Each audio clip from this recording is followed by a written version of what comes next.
ആ ബ്രോഷർ കാണാനില്ല. ഓക്കെ, ഞാനത് ഈ കുട്ടികളെ അഡ്മിറ്റ് ചെയ്യാൻ വേണ്ടിയിട്ട് ഒരു മിനിറ്റ്, ഞാനപ്പോ അതും കൂടി ഒന്ന്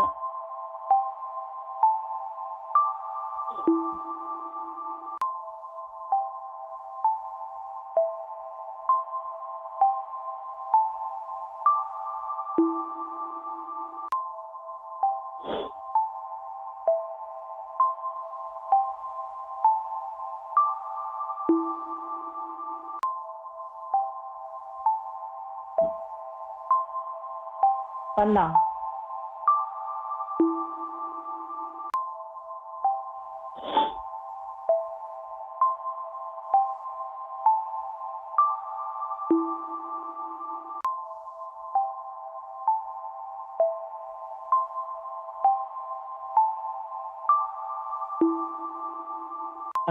ഇതോട് കൂടിയിട്ട് വേണം നമ്മുടെ ഒരു ഇതിനി ഞാൻ മാഷ് അതിന്റെ ഒരു ഇത് എടുത്തു കഴിഞ്ഞാൽ ഞാനിപ്പം സവിതോഷം ചെയ്യാം.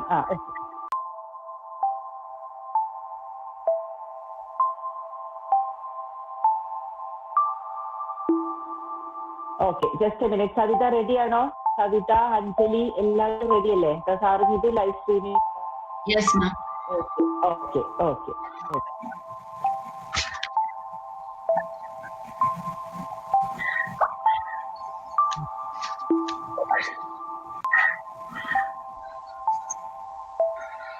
സ്റ്റാർട്ട് ചെയ്യാം.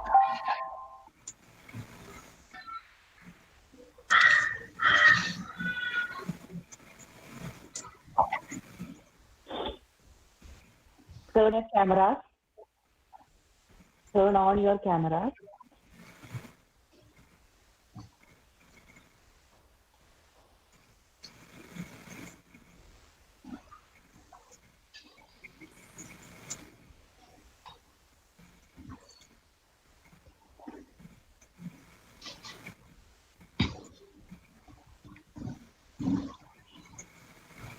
Text me.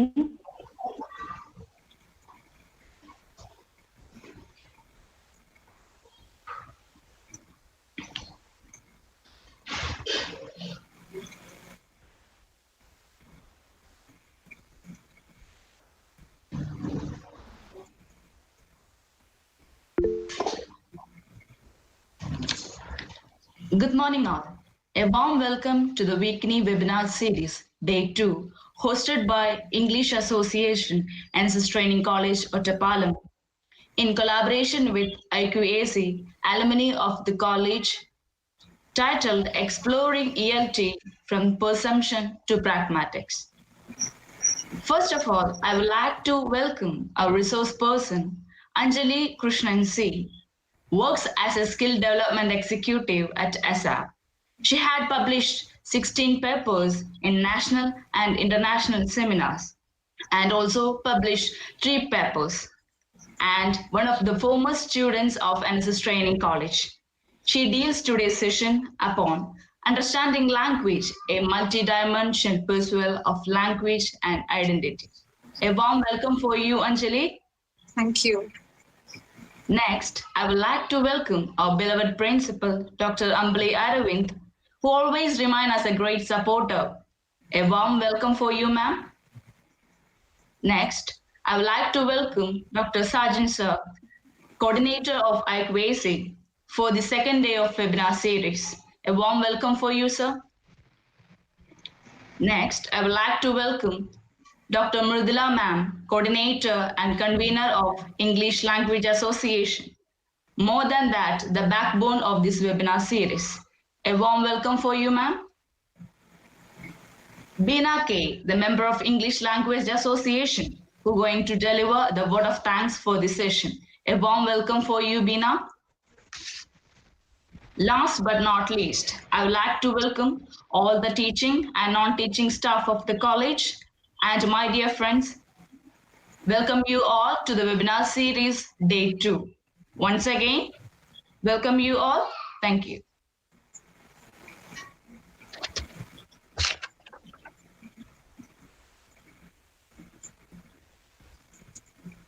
Anjali, I think. Yes, ma'am. Okay. Can I invite her, ma'am? Yeah, sure, Savita. Let me invite Anjali Krishna to start the session. Thank you, Savita, for the welcome, and thank you, Mridula ma'am, for the invitation. So we'll be dealing with, all kinds of language, the perusal of language, what the language is to identity and what identity is to language. So as we all know, English as a lingua franca has, been into a great significance, and it has an impact in our lives too. And being apart, from the position of being an English teacher, we have, something that to be donated to English, and we have something that to be received from English. But today we will be discussing about what an English teacher has to develop, in her kids as well as in her, to make language as not an other to the students. I repeat, to make the language to not an other to the students. Because language is a phenomena that can cultivate othering in the students. So what we as English teachers should do is to avoid the phenomena of othering in students and to develop their identity within their identity. So we'll be talking about the importance of literature, that too literature of translation in specific Indian literature, and how we can develop, identity, and we can discover identity in kids using this. So shall we move on? Yes? Yes, ma'am, sure. Sure. Okay, so I request you to keep your phone in the landscape mode.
Hello, Anjali.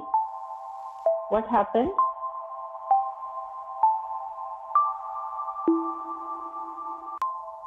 Yes, am I audible now?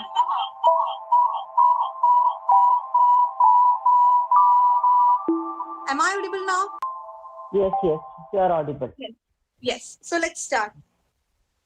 So my paper is titled as Understanding Language, a Multidimensional Perusal of Language and Identity. So as we all know, language is not simply an assortment of words, but it is rather an entity that connects an individual to its family, identity, culture, beliefs, in fact, everything. So I can say that, in fact, no culture can sustain its existence in the absence of a language, because even there is a culture, a language is essential for the development of the culture. And even there is a language, a culture is definitely needed for the development of a language. So it is relatively important that language and culture are most important features of developing an identity of an individual. So language in specific and any language plays a significant role in developing and shaping an individual's personality and psychology. And thus, learning a new language is an overarching experience that involves the whole person. It involves the physical, cognitive, and emotional, development of a person. So in this experience, the language learners fluctuate between understanding of themselves. It is like a travel from L1 to L2, like from a mother tongue to a second language, whatever it is he or she is learning, and how they identify themselves in between the two languages and in among the mother tongue and in among an L2. Hence, it is believed that identity construction through language use is an ongoing, continuous, and dynamic process. It is a dynamic process. So the point I was about to say is that our language is actually our identity. So our identity comes out of our mother tongue, that is Malayalam. So this is a very famous quote from Nelson Mandela. If you talk to a man in a language he understands, that goes to his head. But if you talk him in his mother tongue, that goes to his heart. Well, we just said it now, right? Because mother tongue has that influence in us. Because, for example, like when a language is given to someone else, what he feels first is the emotional attachment of the language. In fact, people use language to negotiate their identities. Every time we speak, we are negotiating and renegotiating our identities. So language in this view, among other opinions available to a speaker, whether it is mother tongue or L2 or L3 or anything, or even a dialect, register or a jargon or anything, even silence becomes a tool for negotiating one's identity. So language is directly related to the identity of a person. And when we look at children, we can say that children enjoy more when they are taught at their own language, preventing the delays and hiccups from learning. They catch it up, in a very quick way. So they enjoy school more and feel at home being surrounded by people and teachers speaking a familiar language. They are confident of themselves and sure about picking up new concepts when they are given in their mother tongue. But this actually leads to a development of a higher self-esteem in kids, because what they are doing is catching everything in their mother tongue. So this language is, the direct way of communication to their heart. So they catch it up in a, very speedy way. But when we introduce the L2, the second language to them, all the trouble begins from there, because it's like replacing their identity. It's like placing their identity in the second way and, placing the other identity on the first way. So it is like a replacement of identity for the children. So most learners find it hard to discover space between themselves in L1 and L2. Like for ourselves, we have Malayalam as our mother tongue, L1, and English as an L2, second language. So our identity is being hiccuped between L1 and L2. Similarly, when students are introduced to English, when a teacher introduces English before the students, what the student feels is like, it's a leap towards an L2, but still the kid is in the L1. So it is an identity crisis or a step of a leap of identity crisis that the student constantly faces from L1 to L2. So because a new language brings new culture and a new culture brings new identity, the student cannot fit into one identity of L1 or the another identity of L2. So language and identity are inseparably associated with each other. And while language is the medium used by individuals to negotiate a sense of self in different contexts, identity construction is social. As we all know Vygotsky's theory of social constructivism, identity construction is totally social, while language construction is not only social, it is cultural too. Therefore, the ability to use a specific language in a specific context influences the development of cultural identity by developing a tension between a discourse of dominant culture and a discourse of a second language speaker. So the learners here is in a constant tension of what to do and what to say. So the greatest question among it is, who am I? The question of identity. When somebody is introduced to an L2 and he is already living in L1, the question, who am I? Or what am I to? What language should I use? In what language should I live? What is the culture I am to follow is the greatest question So that marks the first identity crisis of a learner. As we all know, we were students of English once. And when we were introduced to England's culture, we were also in the same question, like, what is going on? Or what is IM2? Should I be still stuck on L1 or should I move on to L2? So this is one of the biggest identity crisis a student faces when he or she is being introduced to a second language. Now, what is second language acquisition? I really know that a BEd student does not need any introduction to second language acquisition, but still, as a part of my presentation, I have to mention it. So second language acquisition is any acquisition other than the first language. It is a systematic study of how people learn a language other than their mother tongue. Like we learn English, we have learned Hindi or any other languages. So this language learning refers to the formal learning of a language in the classroom. And on the other hand, it can also mention a language acquisition, meaning acquiring of language with little or no formal training of learning. Like we are learning languages and we are acquiring languages. When we learn languages, we learn their rules. We learn their grammatical rules. We learn the rules of writing. We learn the formal and informal ways of communication, and all the written prescribed rules. But when we acquire language, we don't acquire rules. We acquire language as it is. Like the competence and performance that was introduced by Chomsky. There is a universality of language. So while acquiring language, we acquire the universality. But while learning a language, we acquire the grammatical rules. So that is the difference between learning and acquiring language. So learners acquire language through a subconscious process during which they are unaware of their grammatical rules. So this happens especially when they acquire their first language. But what happens is that when we learn second language, acquisition is not happening. What is happening is learning. And language learning, which is also inappropriate of the age, can cause presupposing in learners that the language is not meant for them. So they usually have a basic knowledge about, everything that they hear about. But when it comes to L2, they do not have a basic knowledge of what the teacher is speaking. So what the learners are facing is that they are trying to contradict themselves within the first language into the second language. So what they understand is only the first language. And when we are giving them a second language, they're comparing it directly with the first language. Like you can directly combine the words with it, but the construction of sentence is very difficult.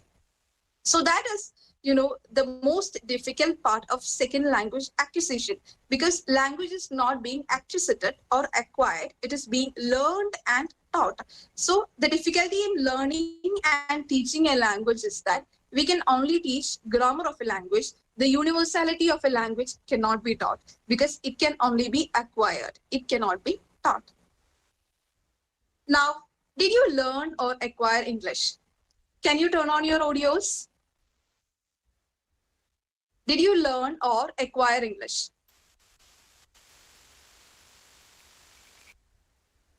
We learned English. You learned English, so nobody acquired English, right? Yes. Yes. So let us see. See, I have got something for you, and I need your audio to be turned on. Don't turn off your audio. So let us take a look. See, now I will show you some pictures. As soon as you see them, say their names aloud. Okay.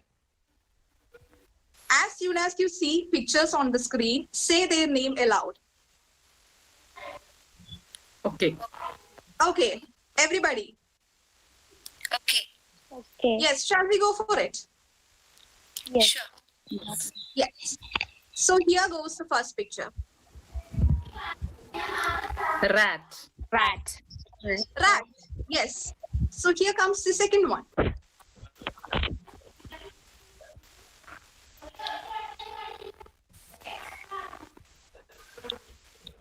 Yes. What is this? Okay, now let's take a look at the first picture. What do you see for this in Malayalam? Eli. Eli, yes. And what about this?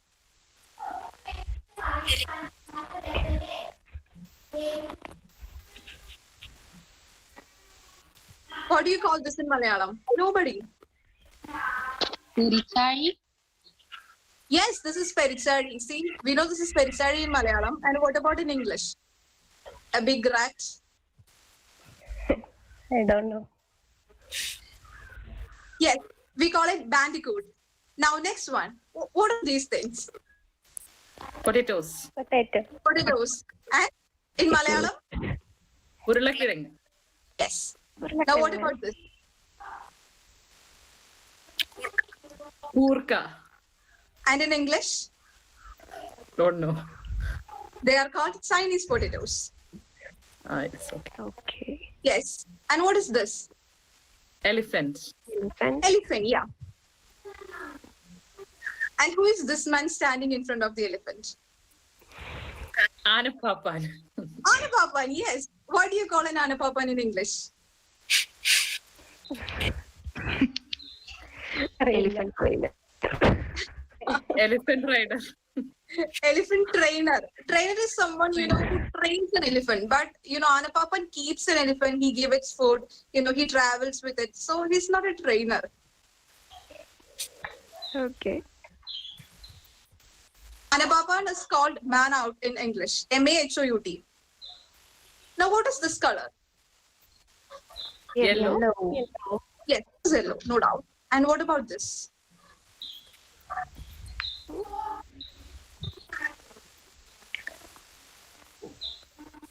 Dark yellow. Dark yellow. This is mustard yellow. This is mustard yellow. So, how was the test? Nice. Nice. We knew everything in our L1, but when it comes to L2, we don't know it. Why?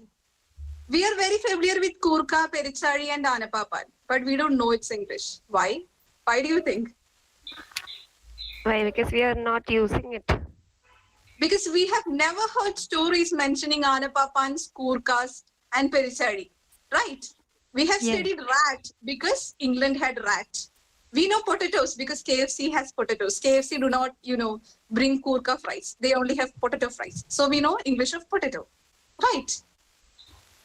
And you said elephant trainers because they have trainers. They don't have Anapapans. Only we have Anapapans. So we don't know the English of Anapapans.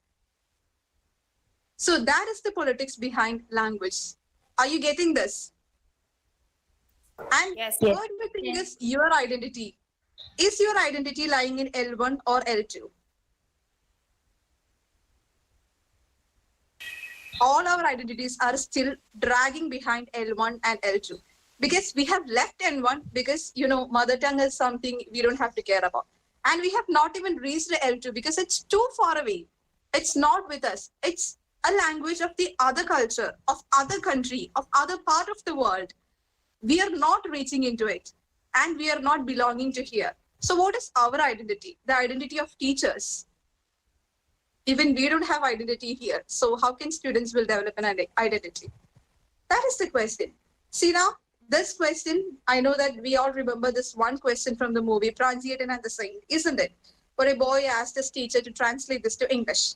So how ridiculously this shows the disastrous phase of language learning in Kerala. Because we all know that we have an excellent set of vocabulary and ideas to create and articulate. But when it comes to this point, when you're expected to speak very simple English, of course, on a daily basis, we stumble. Because we are only taught to speak about globalization, pollution, man versus nature, this thing, that thing, and whatever.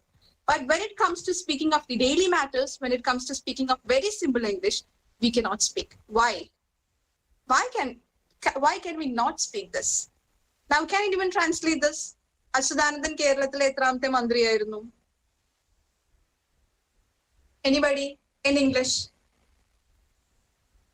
This is from the movie Pranjiyatan and the Saint.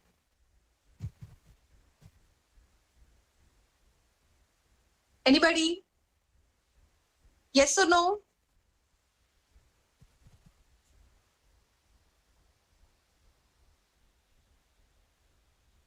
Anyone? I really expected answer like yes or like no.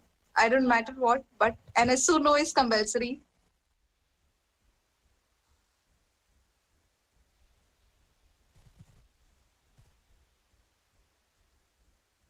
Ma'am?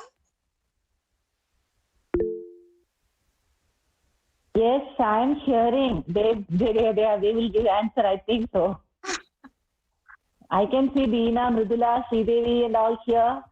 Yes, yeah, they are typing it in the chat box. No, no, no. Oh, it's in the Yeah. chat box because I Yeah. cannot see the chat box, right? Okay, so Okay, yeah. so no matter. Like, let's move on to the next slide. So this is a task for you. See, this is a very common sentence that we use. Like, we say to our friends, we say to our parents. Like, now, can somebody tell this in English? This is a very, we often tell this to everybody. Anybody in English. Just a minute, Anjali. All of you can try. Let it be a mistake or whatever it may be. You just try. Let this be an interactive session. No matter whether it is wrong or right. Okay. Like I'm angry with you. Yes, I'm angry with you. That literally denotes that എനിക്ക് നിന്നോട് ദേഷ്യമാണ്.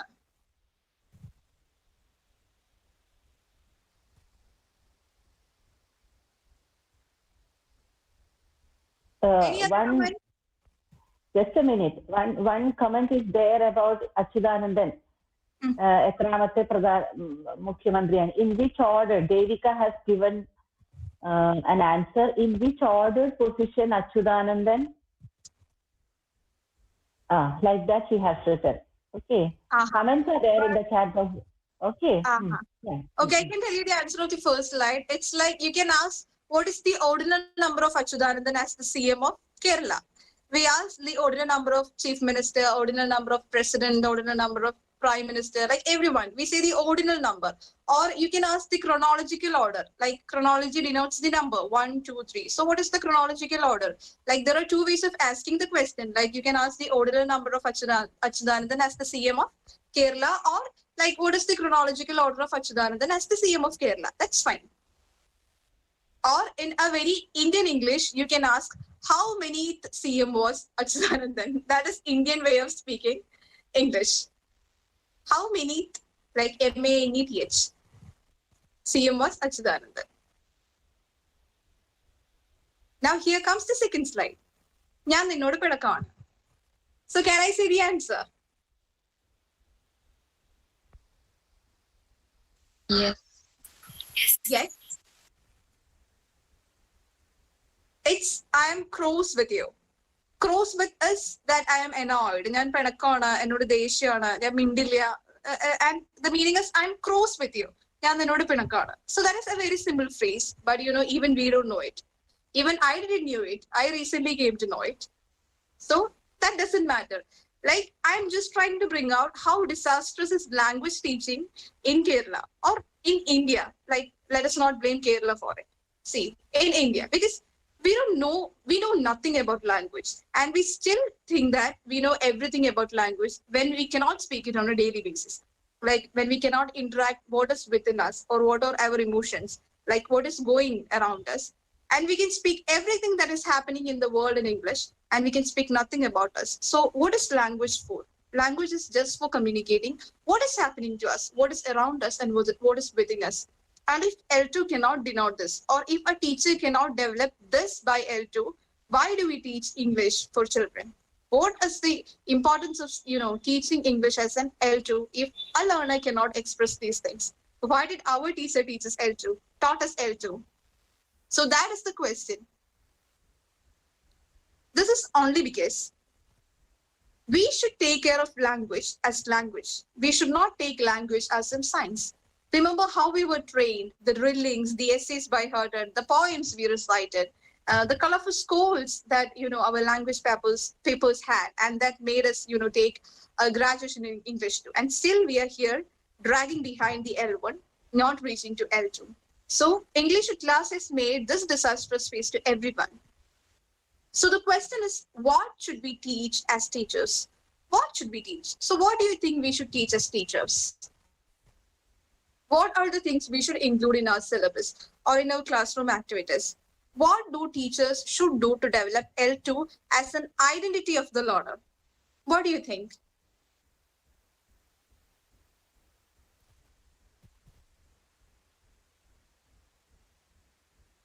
Any suggestions?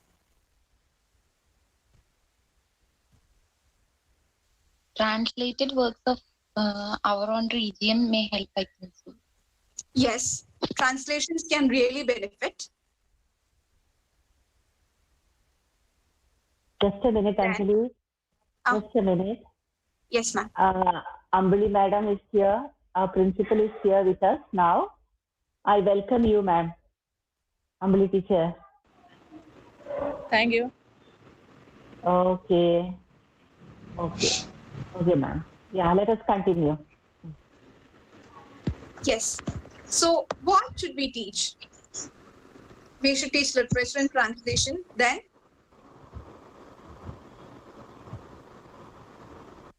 what are the things to be taught? Like chapters or lessons that we should include in our language class. What are those things? What genres of translation?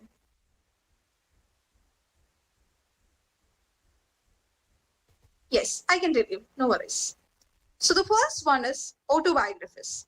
So as we all know, the purpose of an autobiography is to give you a first-hand account, into the life of a person you're reading about, and to give you a better insight into how their experiences have shaped them as a person.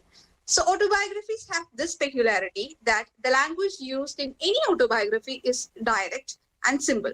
And since it deals with the real experience of a person, the learner can definitely take in a lot of things. Because autobiography deals with life experiences. Life experiences is directly connected to identities of person. And that too, if the autobiography is someone that is directly connected to our region or our country, it can be similar to that of the reader's identity. So the reader can directly make connection with himself, the book or text he is reading. So chapters from autobiographies of any Indian authors or even foreign authors can make language grab into their mind.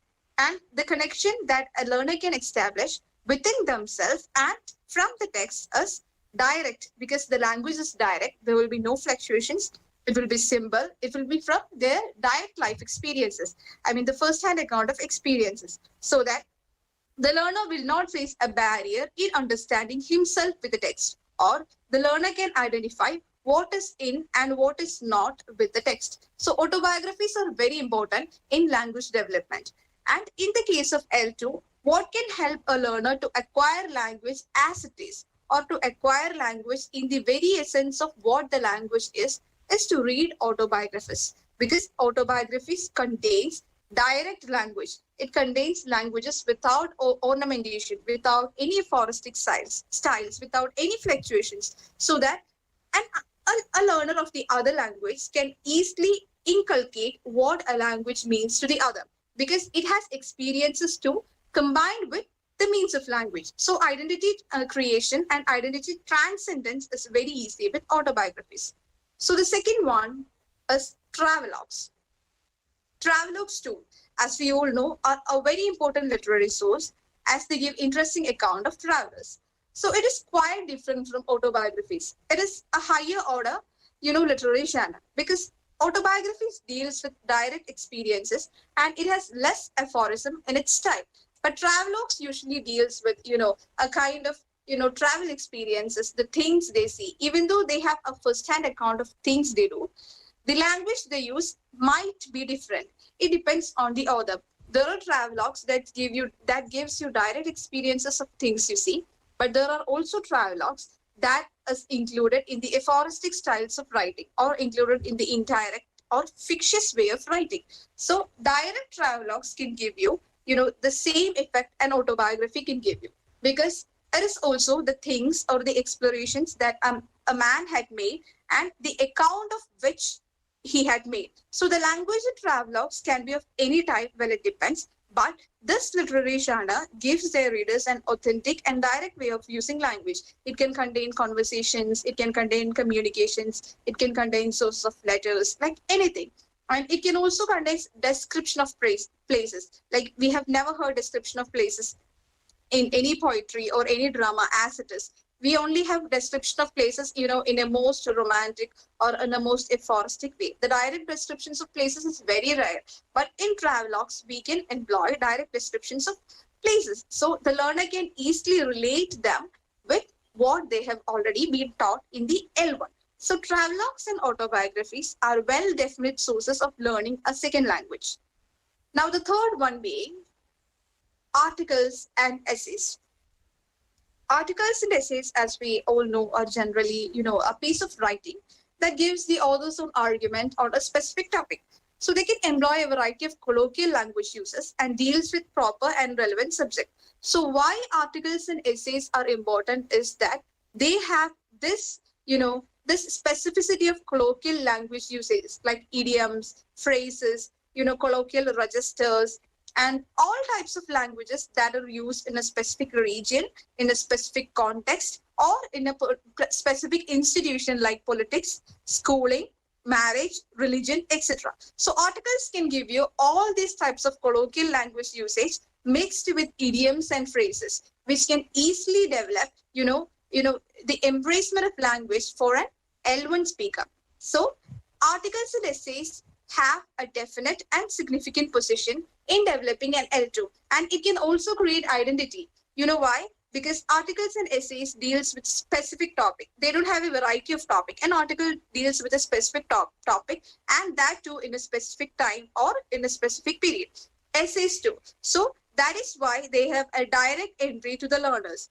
They don't say things indirectly. They say things directly. If an article is about, like in recent articles like Corona and the future world, it speaks about today. It does not speak about yesterday. Maybe it hints about yesterday, but it does not, reveal things about the past. It speaks about today and the future day. And essays too, like we have essays on education, we have essays on, institutional developments. So they give us a special insight in direct language to certain issues. They don't twist things. They don't use, connotations. They use only denotations in colloquial language. So colloquial language is very important in creation of identity, because a L2 learner should also know the phrases, idioms, colloquial usage, and regional variations of a language to use it properly.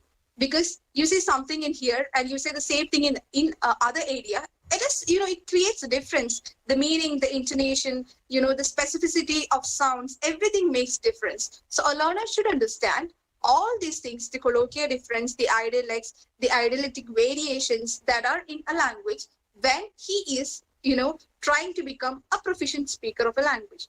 So autobiographies, travelogues, articles, and essays have a very significant, prominent, and unavoidable role in developing a sense for L2. Any language, L2, let us take English, in developing L2. So the fourth one is our poems, short stories, and drama. Like, everybody include this in textbook. So poems, short stories, and drama comes in the fourth phase, because I can tell you an example. Suppose that you are hungry and you need food. You're not going to speak like Shakespeare. You're not going to say that, let it be known that my stomach is full of emptiness and ye shall provide some sustenance. No, nobody's going to speak like that. You're only going to say that I'm starving, give me some food. Isn't it so? You're not going to say like Shakespeare, or you're not going to recite poems. You're going to say that you're starving and you need some food. So what do you need first is the direct use of language. And only if you understand the direct way of language is that you're going to understand the connotations and denotation. And it is only when you understand what language signifies and what is the signifier of language, as Ferdinand Saussure says. So what is primarily the focus of every language is that one should understand what is the direct way of communicating a language, what is the direct denotation of words, and then a speaker can understand what is the connotation of the word. If a speaker does not know the denotation of a word, how can he understand the connotation of a word? So what primarily comes is studying language in the direct sense, and that is possible only through autobiographies or biographies, travelogues, articles, and essays. And then should only come poems, short stories, and drama, because all the three are non-fictions. So what is in this tree is that we have to realize that nobody can enjoy this once they are out of a language circle. Only a person who is inside a language circle can enjoy poetry. They can only read short stories and they can read drama. See, many of us know Hindi. Maybe we are not well versed in it, but we definitely know Hindi. Are we going to read drama in Hindi? Or are you going to enjoy poetry in Hindi, even if you know to read it? No, because we don't know what it signifies. We have, we can read the words, or we might be knowing something of the language, but we are not going to enjoy it because we don't know what it denotes. So what in specific we have to do is that to understand language as it is, and to make children understand language as it is, the denotation of the language rather than the connotation of the language. So what a teacher first should do is to give language as it is, with full of its universal elements, full of what it has, everything that a language has. Give it to your students, whoever it is, grade 1, grade 2, grade 9, or grade 12, whoever it is. Give them what language is in its essence, and then give them what language has in its essence. So first, you should understand what language is in its essence, and then you have to understand what language has in its essence. And here comes our poetry, short stories, drama, all kinds of literary genres. Even though all of us are excellent in speaking our mother tongue, can we understand all poetries in Malayalam?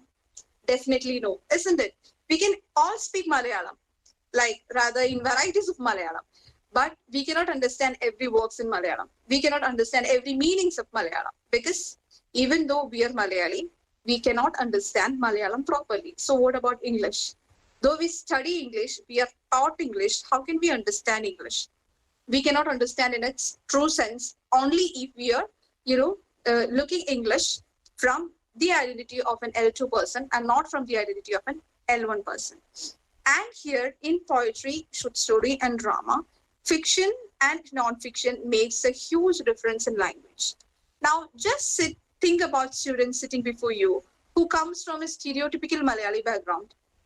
And what you're doing is, you're pouring, the sights of London, the problems of some unknown place, the relationships between some strange people, the stories of strange people, the poetry of an unknown land, and the names of flowers, the names of, everything they have not heard in their life. How are they supposed to understand all this? How can they understand these things that they have never experienced or seen? Everything that they hear from their home, from their peers, or from their schools will be directly or indirectly related to their language they use. And if they are not hearing these things that you are going to describe, how are they supposed to enjoy this? How are they supposed to, identify themselves with what you're teaching? Like, you might be teaching something of a drama. You might be teaching something, from a D.H. Lawrence story. You might be teaching a Kubla Khan poetry. Like, how are they supposed to understand these things when they live in another world, when they live in another culture? So the question is, do you see any sort of identity crisis in this? Yes or no? Any identity crisis? Yes, there are a lot of identity crises among the students when we introduce them to English, because we are introducing them a language which is not ours, stories which are not ours, poems which are not ours, and authors which are not ours. So what we are making is, we are othering a language from them, because they know that English is not our language. English is the language that is spoken in other land. They tell us the story of other land. They recite the poems of other land. So why should we teach English, or why should they learn English? Because that is the language of the other land. Why do we need a language of other land? So that is the question. And there comes the identity too. Now the last one that every schools or colleges neglects, and the most crucial of language learning is movies, magazines, and albums. So here comes the neglected group. 3 most crucial sources that can impact your style, usages, pronunciation, and are still kept away from the learners. I don't know why are these 3 things still kept away from the learners, but they are really kept away.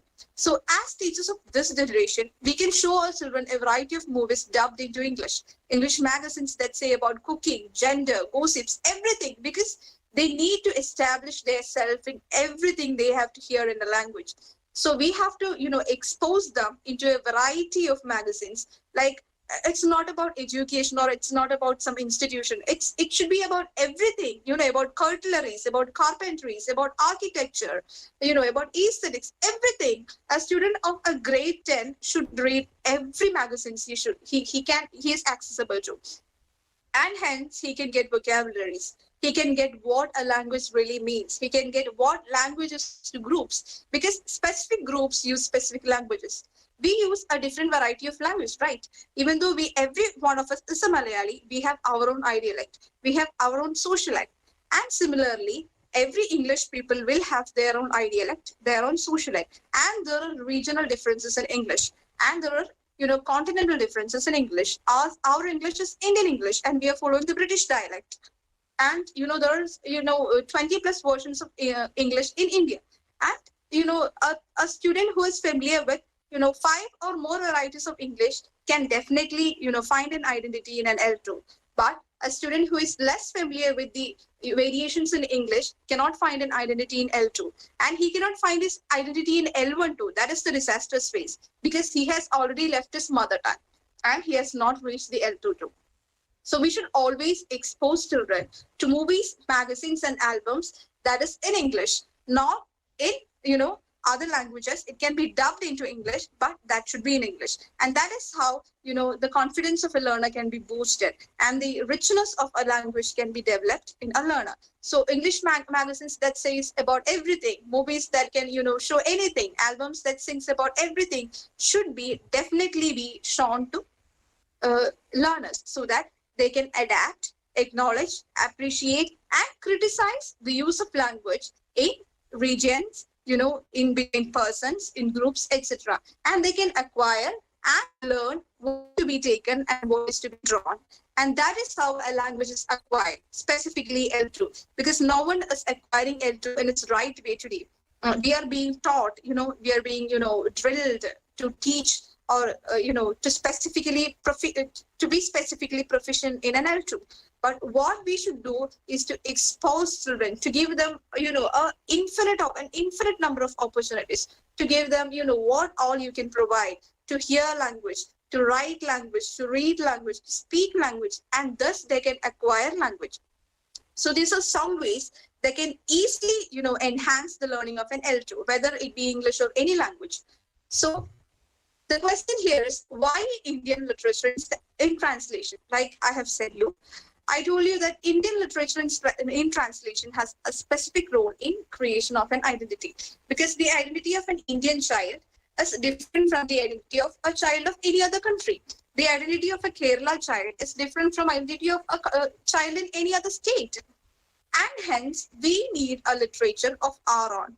We need a book of our own, a culture of our own. That too stands for L2, because that should be in L2, and that the learner can directly relate what the language is and what he has inside him.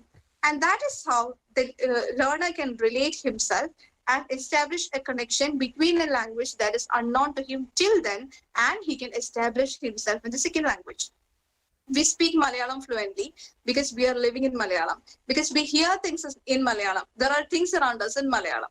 We don't know English because we don't have things around us in English. We don't hear English, we don't live in English. But if you start living in English, if you start reading in English the things around you, if you start speaking in English the things that are connected to you, you will definitely live in English too. And that is the only way you can create an identity in L2 and in L1. So you will have a definite identity in L1 and you will have a definite identity in L2.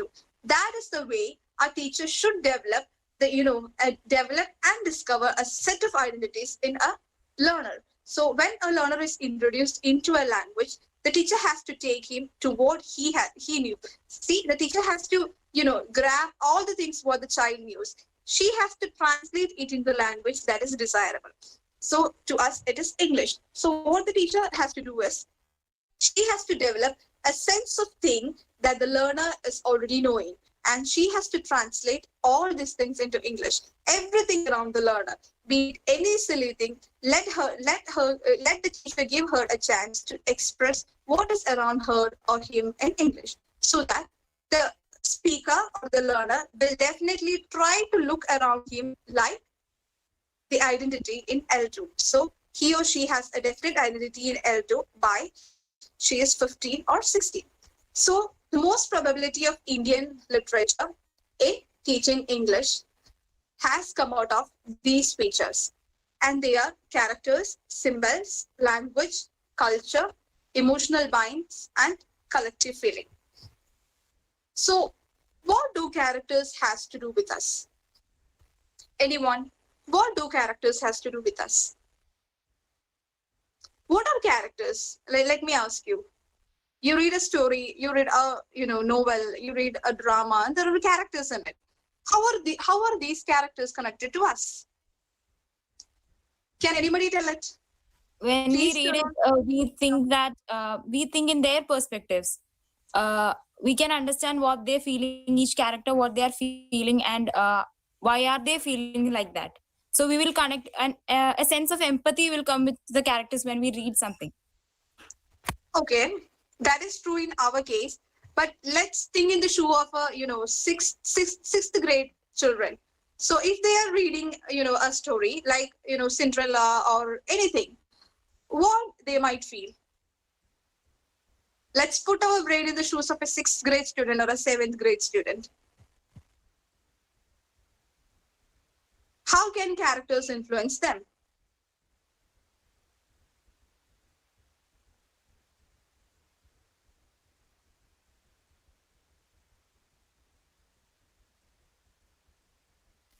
They will think the characters as superheroes or any other ones, not as persons as ourselves. Okay, there will be a phenomena called superheroine. Yes, that is true. Any other comments?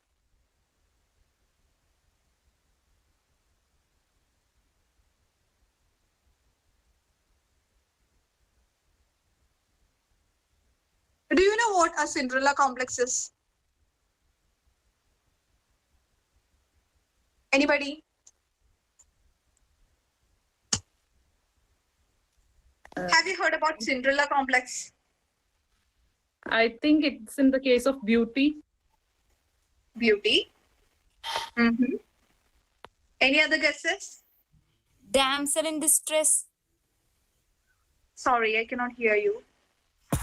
The concept of damsel in distress, the fairy tales, a fairy godmother coming and rescuing a girl. Yeah, that is true.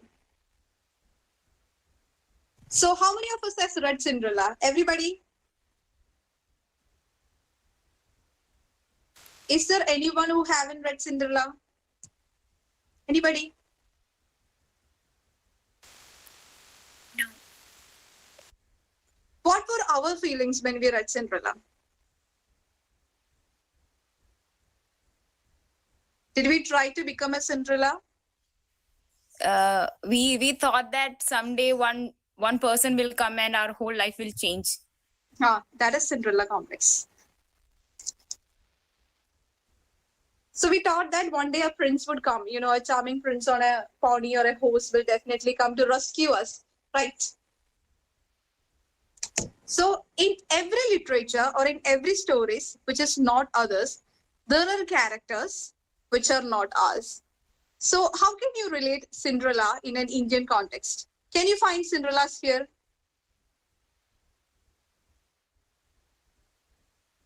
Can you find Cinderella in an Indian context? Do we have fairies?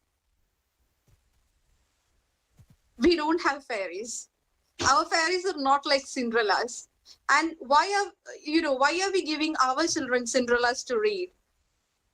See, a kid who is reading Cinderella or Thumbelina or any fairies of Disney, they are othering themselves. They are going behind some fairy characters who is very fair, who is waiting for a prince, who is blessed with, everything in future.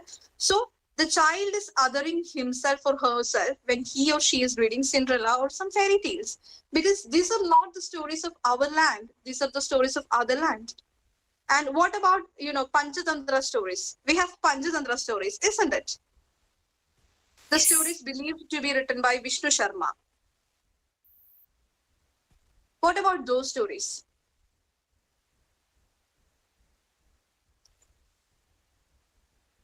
See, there is an illustrious representation of Panchatantra stories as a storybook. So have you seen it? I know that you will definitely see it because it was very famous too. Like the comic representation script, there was a representation script of Vishnu Sharma stories. Like it is like picture stories, but they had dialogues too. Panchatantra stories is, it is directly related to Indian culture or the culture of our land. So we can easily relate ourselves to it with the pictures that are shown in it, because the race of the people, the ethnicity, the animals, the trees that we see around, everything illustrated in the pictures are the things we see around. So there is a direct establishment of the story to our identity. But what about Disney stories or every stories of fairies? Is there a direct connection within it? Let us leave learners. So can a child establish a direct connection with the character? No, a child cannot. What is happening in this is that there is a phenomena called othering. It is like there is a group of people and there is a group of other people.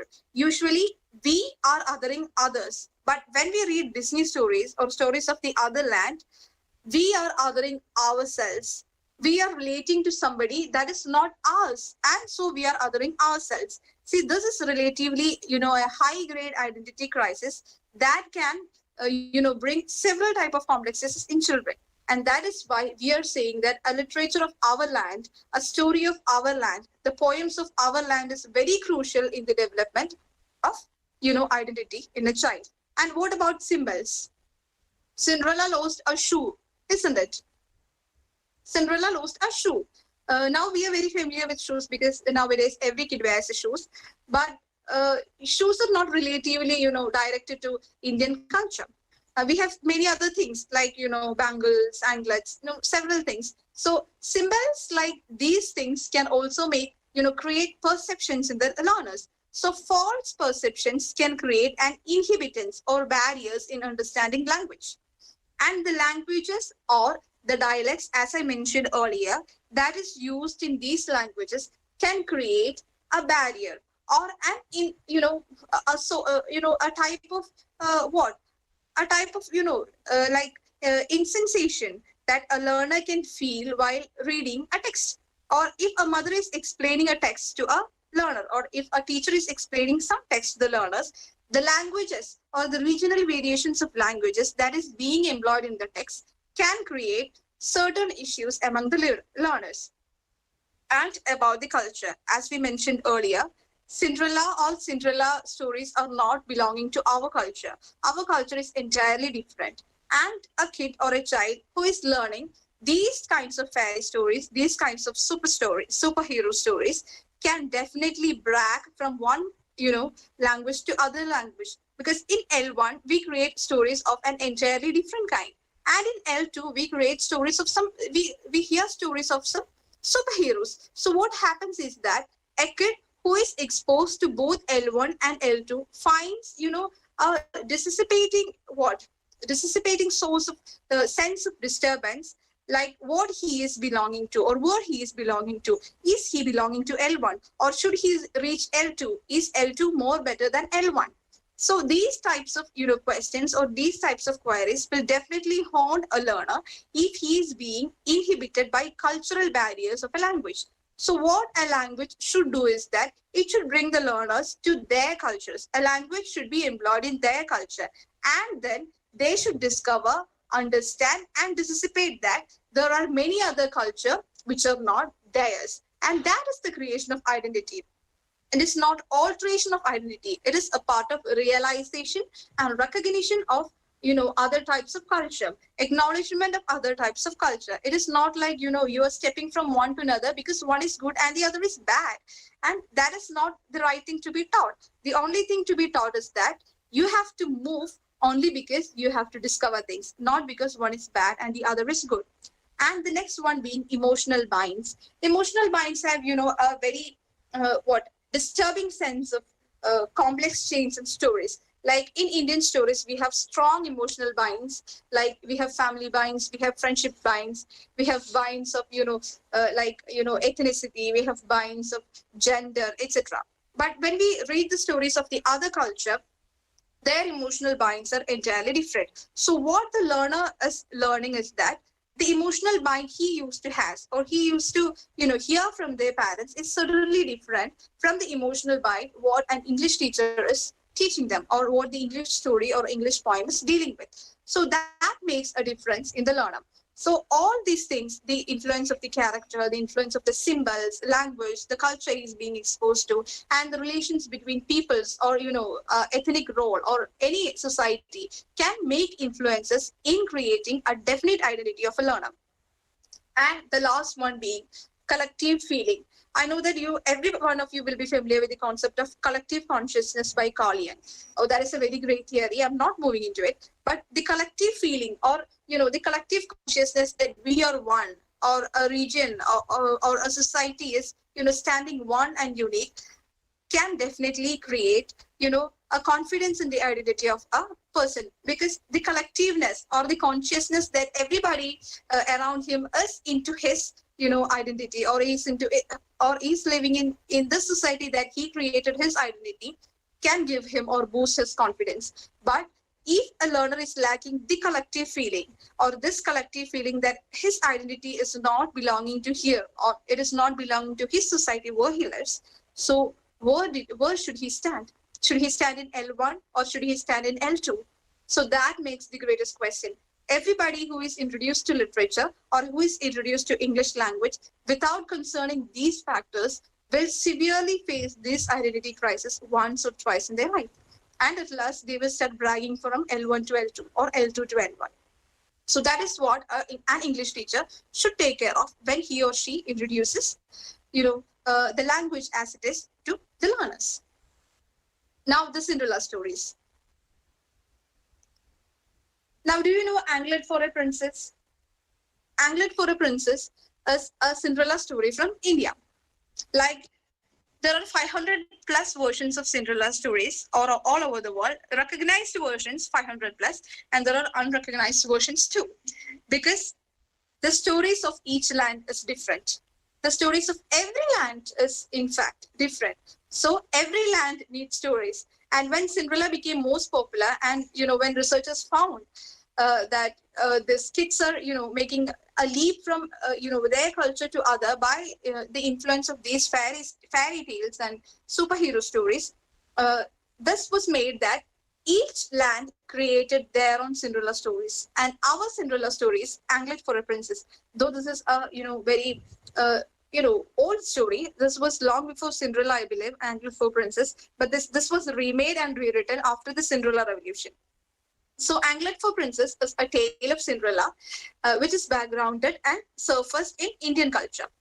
And this is available in Google Chrome. You can read it online, or you can also buy it, I believe. I don't know.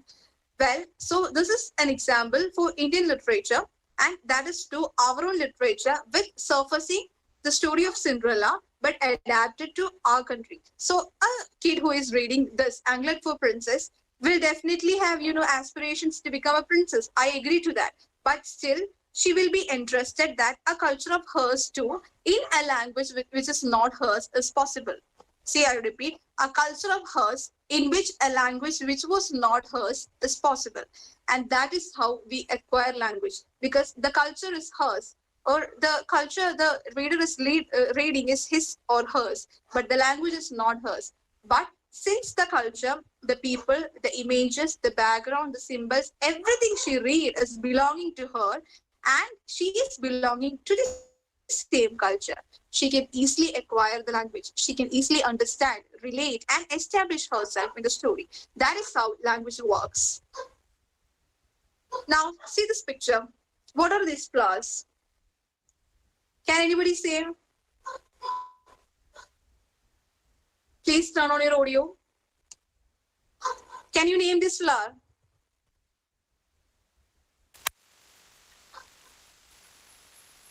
Anyone?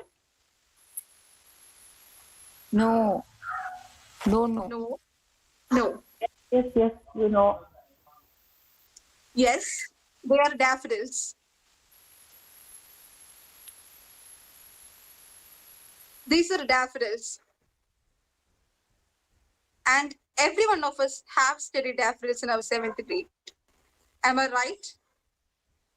Yes. If there anyone who haven't studied daffodils? Anybody who have not read daffodils? Anyone? No. No, I know every one of you will definitely read daffodils because it is compulsory for, for an English literature students. And still we don't know daffodils. Why?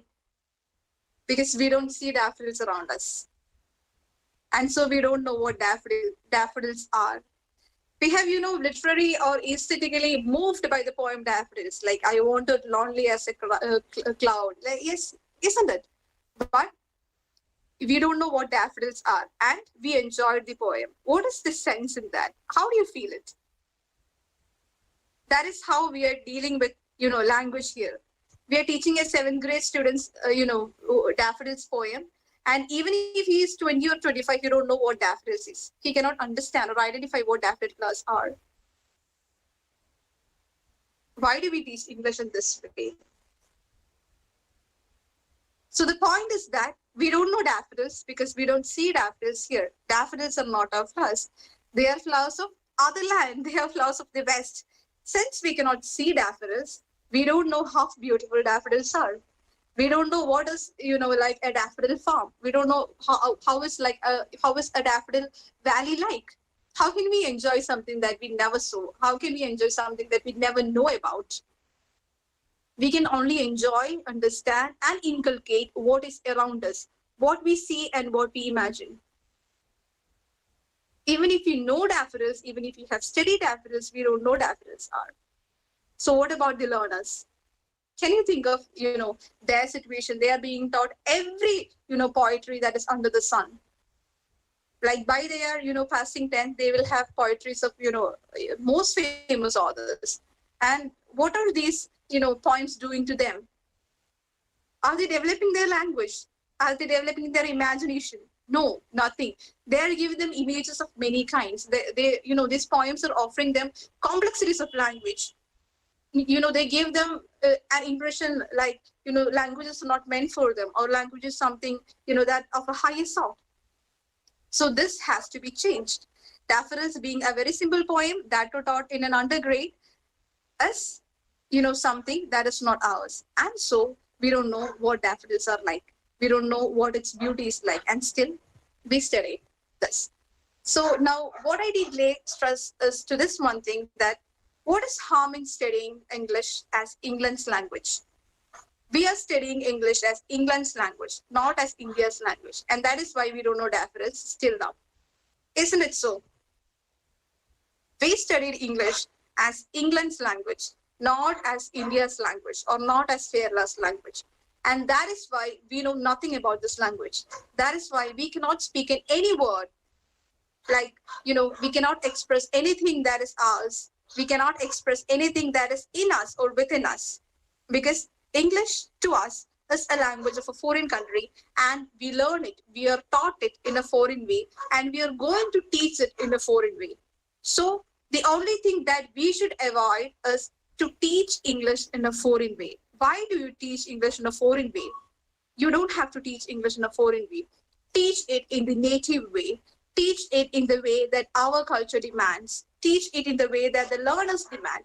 Let them think in English. Let them speak in English. Let them see everything around them in English, and they will acquire and learn English.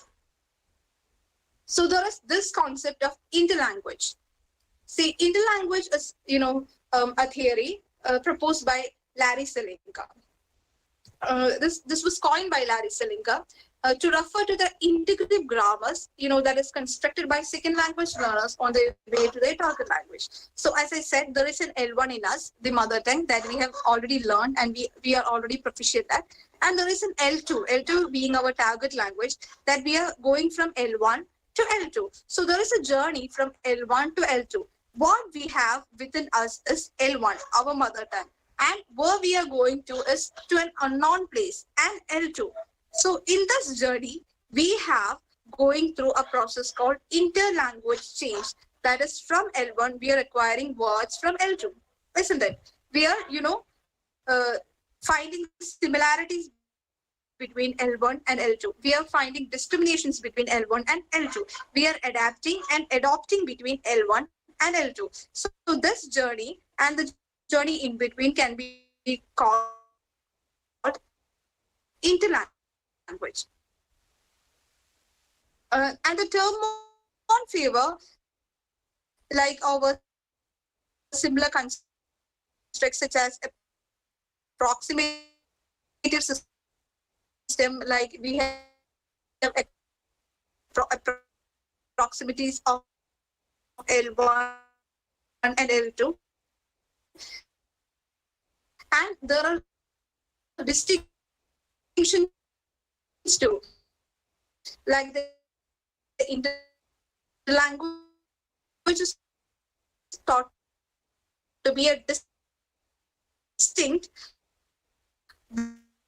both from the learner's first Anjali, language Anjali, and the second language. Anjali, Like the excuse me, learner Anjali, has all Anjali, hello, L1 in his or her in a certain level, or when he is can you hear me, ma'am? yes, now you are audible, yeah, now you are audible, but earlier it was not, okay, now you can Okay. proceed. Okay.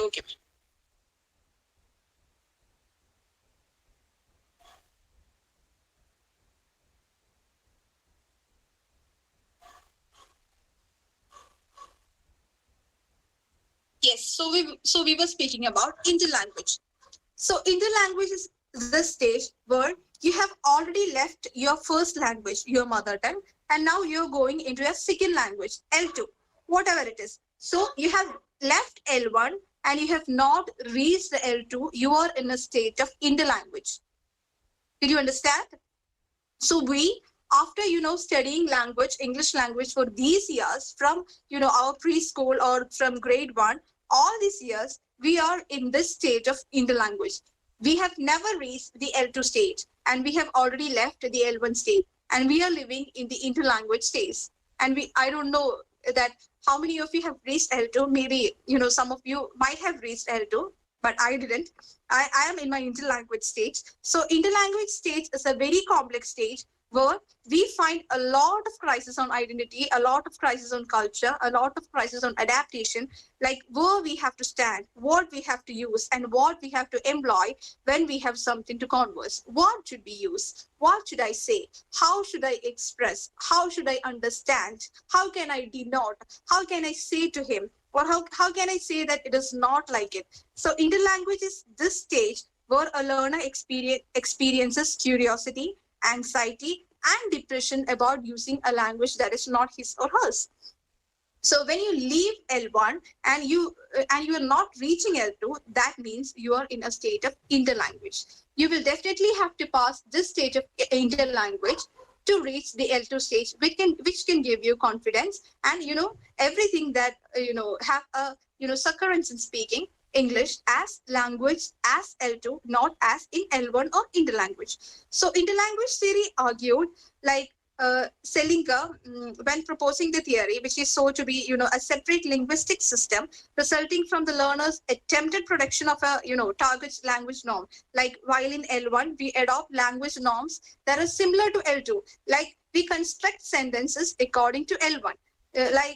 When we speak English, we know that we think it in Malayalam and we then speak in English. So the sentence construction is in the L1, and then we are translating it into L2, and that is the interlanguage state. But when we are in the L2, we think in L2 and there is no translation in between.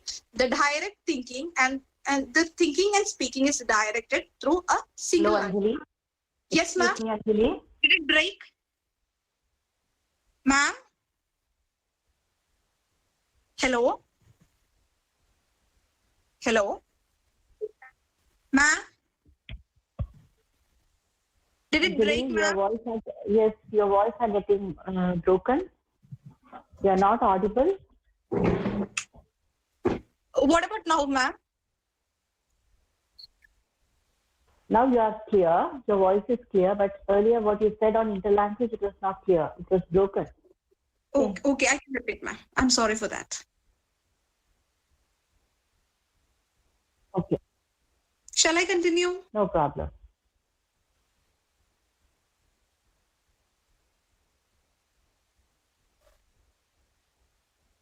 Yes, thank Yeah, you, sir. sure, you can. Please.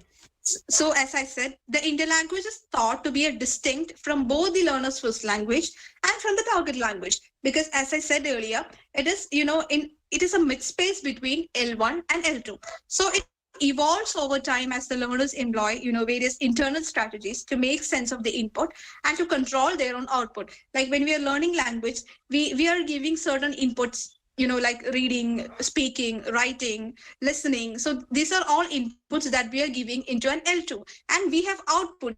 The output is leaving the interlanguage phase and reaching the L2.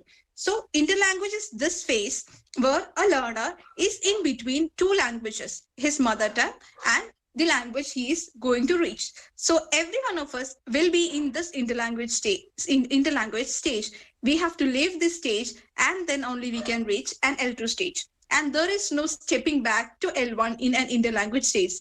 Once you enter the interlanguage stage, you cannot leave back to L1 because you can only reach L2 or stay in the interlanguage stage. You enter a language, there is no stepping back. And like Selinger argued, interlanguage is the most crucial stage of development of language phenomena because during the interlanguage stage, the learner decides whether he or she has to stay in this language or to step back. Even though he cannot step back, there will be this phase of question that whether he or she can reach the L2 or should he should stay in the interlanguage stage. So there are, certain processes involved in the second language learning in this theory of interlanguage, which are very helpful and useful for us. So the 5 points, and that too, like Selinger has always told, these are all cognitive processes involved in the second language learning. And there are 5 central cognitive processes involved in it. And they are language transfer from first language. Like we are thinking in first language and we transfer it into second language. And transfer of the training processes used to teach the second language. Like, as I said, we have LSRW method, we have drilling method, we have physical response method. So there are many methods which we adapt ourselves to learn an L2. And strategies for second language learning. We have different strategies of learning languages. We have different methods of learning languages. So the strategies one employ should be at his convenience, not at the teacher's convenience. So the teacher has to identify the convenience of the learner. What is appropriate to him or what is appropriate to her? What is appropriate for a grade 9 kid? What is appropriate for a grade 8 kid? What is appropriate for a grade 6 kid? What autobiography should I give? What film should I show? What magazine should they read? So these are strategies of second language learning, and the way the teacher is exposing them to language, the situations that the teacher is giving them is very crucial in the interlanguage state. And the next is strategies of second language communication. Like we have CBLT methods, we have CLT method, we have ESL method. So there are methods of language communication, creating circumstances, establishing circumstances, and giving them opportunities to speak. So these are 3 strategies of second language communication. So a teacher can employ any of these methods for, developing a learner's confidence to speak an L2, to enrich his vocabulary, to know what a situation is being like, and to know how situations can be handled in an L2 language. So second language communication is very important in the interlanguage state. And the 5th one is overgeneralization of the target language linguistic material. And that is what this, fictions are doing it. It is overgeneralization of the target language linguistic material. Every language is simple, every language is a dialect, and every language denotes things. But fiction doesn't say so, because fiction is quite different from the language, and everybody knows. When we understand language through fiction, language becomes difficult, language becomes complex, that language becomes, it becomes like something that is not assorted to us. But when we learn language through what languages, language becomes simple. Like we cannot, can you suppose, studying Malayalam by reading Indulekha or some other novels? We cannot. Malayalam is not, about Indulekha or not about, certain novels. It's about speaking. And it's very similar in English. English is not about novels. It's not about Wordsworth's poetry. It's not about Kubla Khan's poetry. It's not about the drama you read. It's about language men speak. And we have to take English in its sense. And we have to take English in this sense that English can be spoken in our culture. We can speak English with things around us. English is just a language. It denotes things. Like we say pucha in Malayalam, we say cat in English. It's just that simple. We don't have to make things complex. So what a teacher has to do and what a teacher should do is to take language in its direct sense and not in its connotative sense. Let language denote what it is, and then let the leader understand what the language connotes.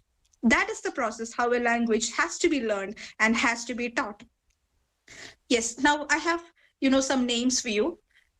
So now, are you familiar with these names? Karadi Tales, Tulika Publishers, Tara Books, Duckbill, Katha, and Pratham Books. So these are from some, very famous publications in India that publishes books for children under 15, and that too of Indian authors in English. We are, ought to help our students to develop a standard and proficient way of speaking English, and that too not by dismantling their identity, but from within their identity, taking the heights of, its discovery. So it's about discovering themselves through language. From their L1 to L2, it's a long journey, and it's a journey of discovery. It's not a journey of manipulation. It's not a journey of propagation. It's a journey of discovery. So what a teacher should do is to help students discover themselves through language, not to manipulate themselves or not to judge themselves through language. It is just discovering and rediscovering themselves. So to conclude, I would like to say that Indian literature in translation is essential to give our young readers images that offer them a sense of who they are and why they are a part of a larger world than simply the one that surrounds them. So what a learner should understand is that there is a larger world, a gigantic world outside them, and that they too have a world which they live. That is the identity. See, that is the sort of identity that a learner should develop when he is leaving his 10th grade or 12th grade. That is, the responsibility of a teacher, to make the child, not to stick on to a certain identity, but to discover and rediscover his identity in the collectiveness of the whole identity that is surrounded by him. So that is what a language is for, and that is what a teacher of language should do. So the learner's, identity are made and remade continually. So I believe that let us all give them a huge canvas to discover and rediscover them, what is, real in them. So that is what I have to say. So thank you for listening.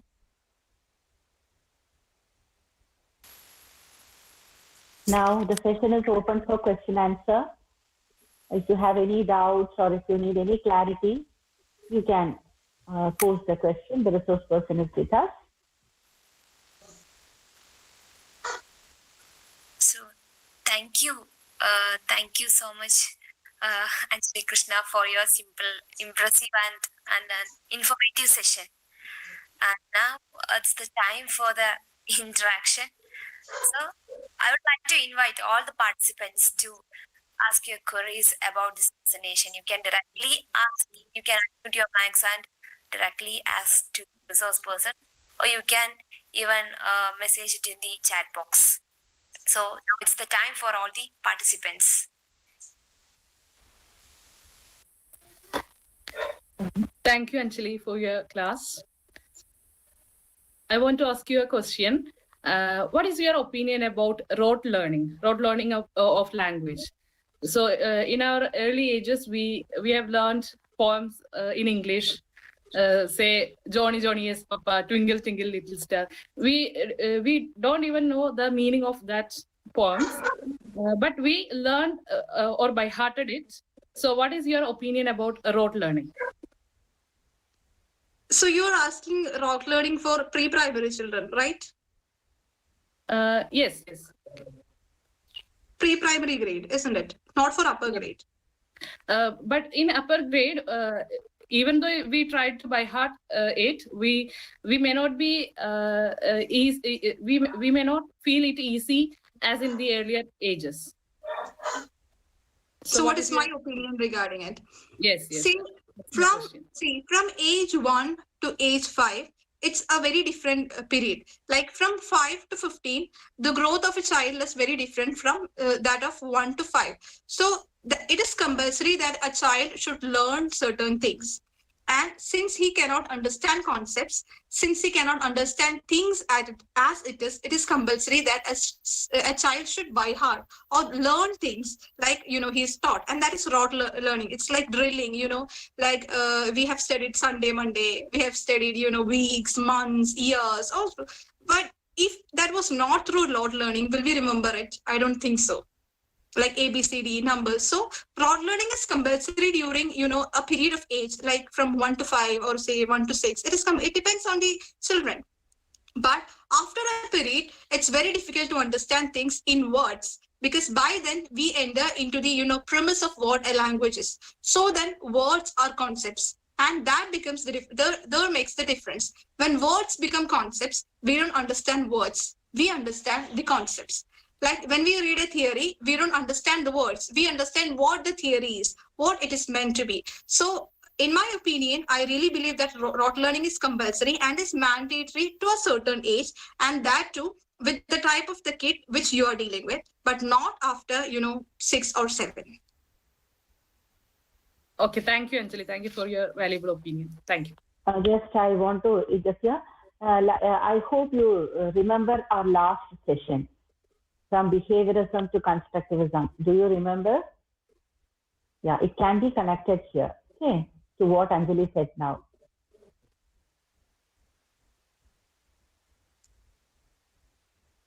Yes, ma'am. Yes, clear.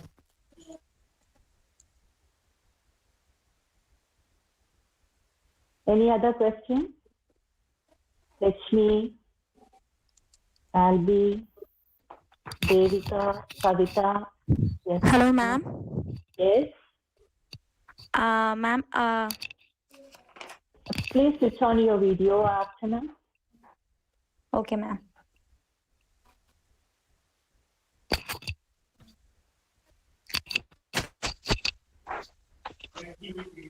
Hello. Hi, Archana. Hi, ma'am. So you said that we can teach them autobiographies, travelogue, articles, essays, and all. And I think we can also include diaries. What do you think about it? Of course. Like Anne Frank's diary, it's regarded as an autobiography, right? The diary of Anne Frank, that is also regarded as an autobiography. Yes. Of course, you can. I thought we can also include it. Ma'am, one more thing, that now we have online classes, right? And most of the students are watching Victor's channel for their learning purpose. And you said that English is not our language and it is not our culture, so we can feel a gap in between. So in case of a child, I didn't say that English is not our language and English is not our culture. It is taught like as a foreign language and it is taught in a foreign culture. That is what I was telling. Oh. Ma'am, I just meant there is a identity crisis in between, right? Yes. Okay, so for a child who is listening the Victor's channel, may definitely feel that this is not my teacher who is teaching English, which is a language not familiar with me. So what do you think about this system of education? Like a teacher, who is not is teaching a language or any subject. Okay. So was that the question? I mean, the child will definitely feel that this is not my teacher and this is not my, there is an identity crisis. So it will be harder to teach English, right? Let me ask you one thing. Suppose that you are teaching, in a grade 8 class with 35 students. Do you think that all the 35 students will definitely like you? No. there will be only 10 or less people who thinks that the teacher is theirs. Yes. Yes, only a very few children will think that, oh, this is my teacher, we should listen to this, like that. It is the capability of the teacher, it is the caliber of the teacher to make the learner sit before her and understand what she is about to say, to predict what the teacher is about to say, to keep them in interest what she have to say. So it depends on the caliber of the teacher. Like we all know that viral video which went, the Sai Pallavi teacher, right? Nobody knew Yes. her, but why did children sit before her? Because she had that in her. So there is nothing in that. If the teacher is capable of, or if she knew what she has to tell before the children would definitely listen to her. It doesn't depend whether it is on pictures or online or even in a classroom. Thank you, ma'am.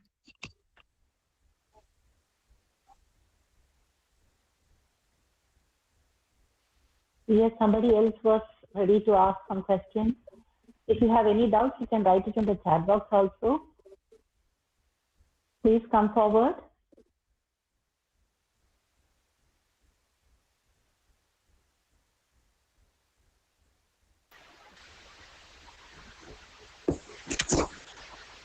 Hello. Yes, Devika, yes. Hi. First of all, it was a very nice presentation, and I respect your effort you put forward for this. And my doubt is, you came up with that point of teaching English as in its Indian way. That means Indianization of English, right? So my question is, in that point, should we teach them phonetics? Indianization of English is a very different concept. I think you're speaking the concept of Braj Kachro, isn't it? Indianization is a concept of Braj Kachro. Are you speaking about that? No, I'm just dealing with Kim. That means you told that it is better to teach English in its Indian way. I'm not just going about the theory or not something that, just in a simple sense to teach a child. That's it. See, I told that teaching English is necessary, and the way we should adapt for it is in our way. Like we should include our stories, the stories of our authors, the stories, like our grandmothers tell us. So the way we should teach them the language which is not theirs should be the way, or, we should include the stories of ours. The language may not be ours, but the stories, the characters, the symbols, everything that employ in the language should be ours, so that the learners can make connection directly to it. Even though the language is not theirs, the stories they hear is theirs. So they can definitely make a connection. Indianization is a very different concept. Like we have nativization, Indianization, chutnification, many, the theories of Indian, language adaptation. So we cannot include it in, teaching like in the British way. So if you Indianize English, you have a different phonetics. The phonetics of Indian English is different. We are trying to follow the British way. So nativization and Indianization is thoroughly a very different concept. Though you can include nativization in what I spoke, Indianization cannot be included, I believe. Okay. Thank you.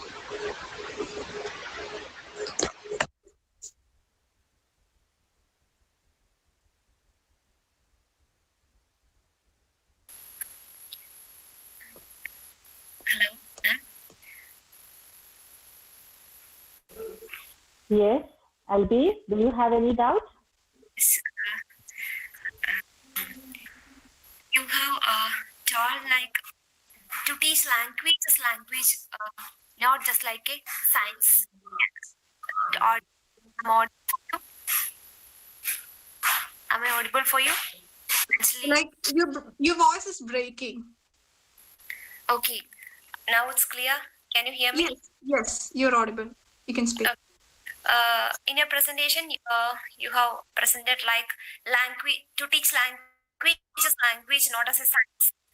And okay, you said that to teach children to focus about the denotative meaning of language rather than focusing about the connotative meaning. Yes. So it's my question that to get that beauty of language, is it a need to be focused on the connotative meaning too? Denoted meaning, we will get that language, but we should focus on another question too. Is it a need? I think it's a need to know about the other culture too. Not only focusing upon our Indian culture, we should know other cultures too, right? So to get, we should to get that or to bring that beauty of literature into the child, we should be focusing upon the connotative meaning of language too. Right or wrong? Yes. Now let me ask you one thing. So I believe you speak in Malayalam at home, right? Yes. How do you use Malayalam? In its general type. General type. You read Malayalam, right? You read poetries, you read novels, right? Do you speak in that way at home? No. Why? Malayalam is, very decorative language. Why don't you use it that way? To speak or use language for a normal day or in a regular way, we are not in a need of using poetry or poetic language. Yes, stop there. And that is what I said. There is no need of bringing connotative meaning in teaching a language. When you teach language, you teach language directly. You don't have to bring connotative meaning in it. And then after autobiographies, essays, articles, and travelogues, you teach them poetries, short stories, and drama. And then they can understand what a poetry is. They can understand the direct meaning and they can, derive themselves what the connotative meaning of the language is. Right? So you think that we should have to make a gap in between. We should have to. It is not like making a gap. There is no gap in acquiring a language. It is like leaping into a mountain. It is a very progressive journey. Like you are acquiring things, and on the same hand, you are also adding to it. You are learning new things, and you are adding to it. You are expressing it. See, so it's like leaping into a mountain. There is no gap in language acquisition. You are always mounting yourself into, the new specificities of language. So if you are taught, I think you have never heard about aphorisms in language uses. Does we use aphorism when we talk? No. The aphoristic style? No, we don't brief things. We elaborate things, right? Because language is just for expressions. And the only reason that we cannot speak language as it is or in its full essence is that we have only learned the aphoristic usage of language. We only read poetries, we only read short stories, we only read dramas, and hence we cannot speak language as it is. So the thing we have to include is that you have to reduce the efforts that we are giving to poetries, and you have to transfer this effort into articles, essays, and autobiographies, which can give you the direct experiences of speaking and communicating. And what was your second question?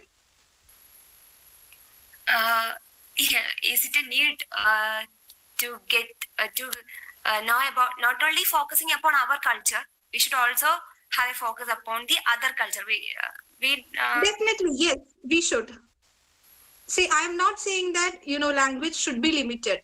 The only thing that has no barriers is language. Like you write one thing that is for years, that is for centuries. See, so language does not have any barriers.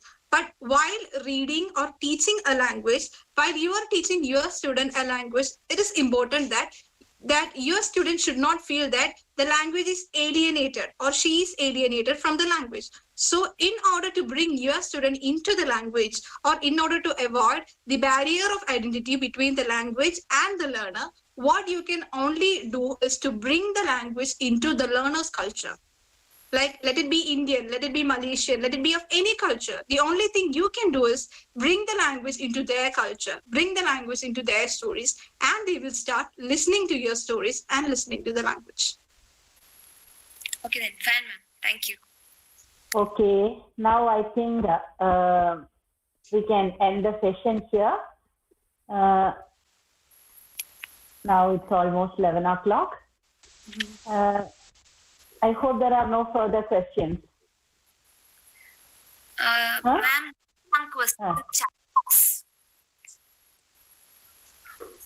Yes, you have another session at 11 o'clock, I think so. That's why I'm in a hurry. Okay, what is the question? Okay, it's by Mrudula. You can post it, Mrudula. You can just, where is Mrudula? Hello. Alvi, you can read it out. Okay. It's the question by Mrudula. You said to create a canvas for the learners to discover themselves. But what actually teachers do just trying to helping learners achieve those outcomes designed by the text setters? What is your opinion about it? I'll repeat the question. You said that we need to create a canvas for the learners to discover themselves. But what actually teachers do is just trying to help the learners to achieve those learning outcomes designed by the text setters. What is your opinion about it? The question was by Mrudula Mohan. Is Mrudula here? Yeah, she is here. She is here. Or I think there is another meet for them. Anyway, you can explain, Anjali. No problem. Okay. Yeah, she is here. There is, nothing to add into it.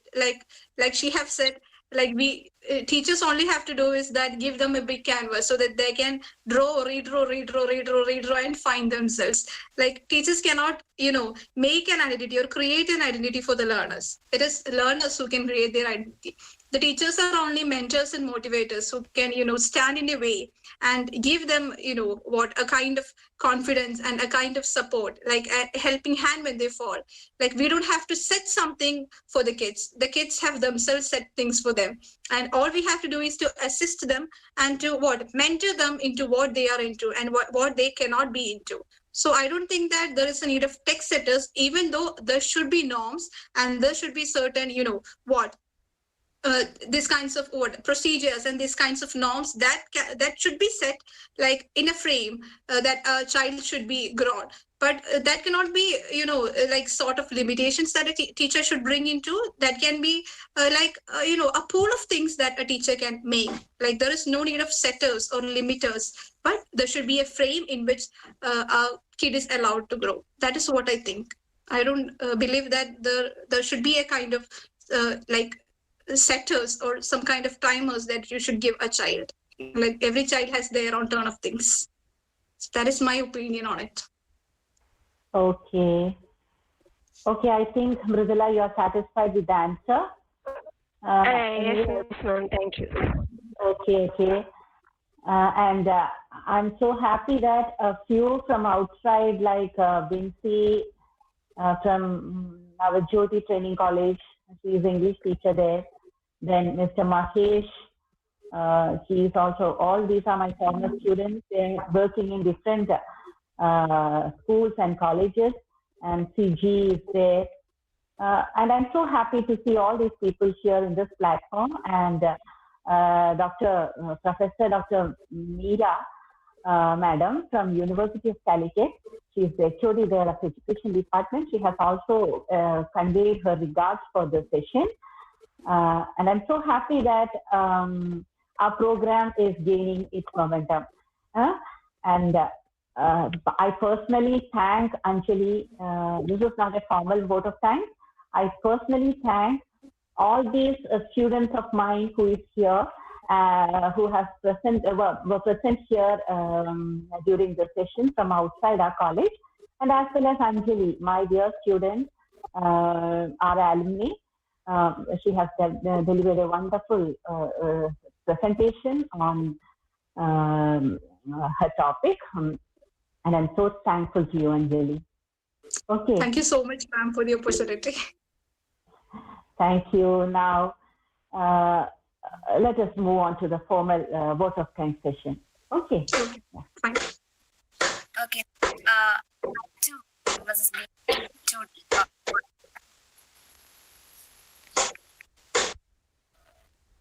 Thank you, Alvi.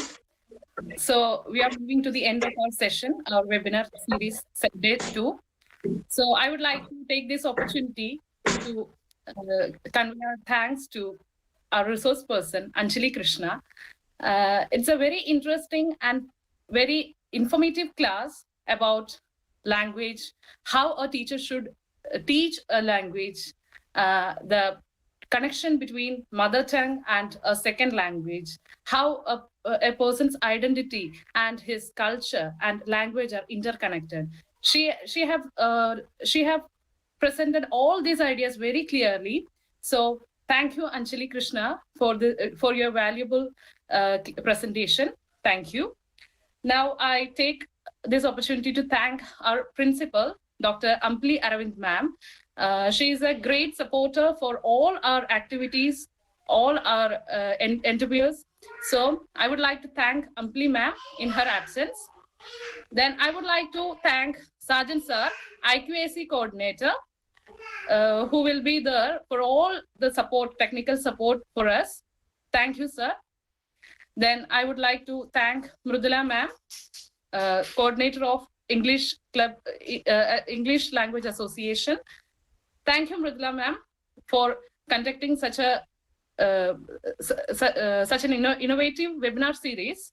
Thank you. And next, I would like to thank all the participants who were present in the webinar. Thank you all. Without your presence, it will not be a success. So I would like to thank all the teaching and non-teaching staffs of our college who have supported us. Once again, I would like to thank all the persons behind the program.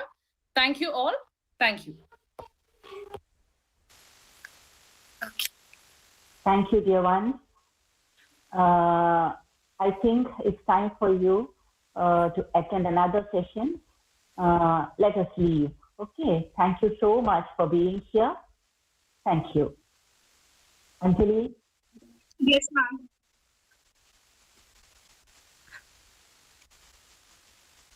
Okay. Yes. Even I want to convey some tips to her also. Maybe whatever